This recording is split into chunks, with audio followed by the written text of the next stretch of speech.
Buenas tardes, profesor Aski Kipan Yatichere. Soy la estudiante Cintia Isabel Mamaninina, Nayaxa Yatequewa. ¿Qué hora es? Kuna Pakcha Xisa. El tema de hoy será la hora. Empezaremos con el tema. Uka Tukit Parla Añani. Empecemos por Maya. Tenemos la opción de Tunka Piscani, el número 15, Pachawa, que significa hora, Patunca, el 20, Mikatani, mitad. Podríamos ver Maya Tunca Piscani, Maya Pachawa, Maya Patunca.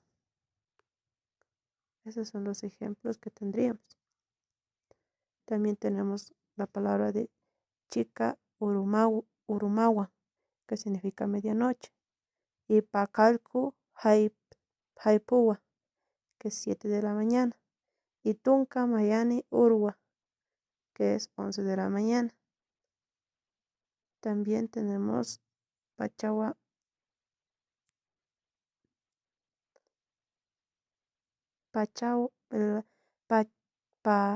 Pachana Uranakapa, los días de la temporada, que son Paxiuru, lunes, y Yupuru, miércoles, Huilauru, domingo, y Ruriuru, jueves, Guarauru, jueves de nuevo, Kurmiuru, sábado. También tenemos a Chicanchiri, Paxata, nuestro ambiente, el ambiente justo, el clima. Sapuru, diario, Wasuru, ayer, Aruma, noche, Haipuru, el atardecer, Anchet Pacha, ahorita mismo, Anchita, ahorita, Mara, año, Hichuru, hoy día, y Uru, hoy.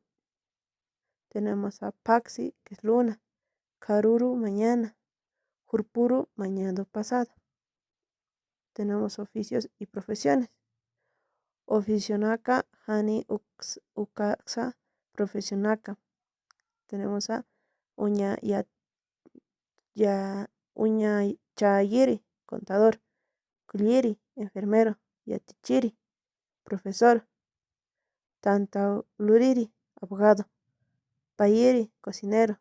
Kiwiri, chofer. Continuando con otros, que está Ukan Irnakiri, secretaria. Chukuri, auto.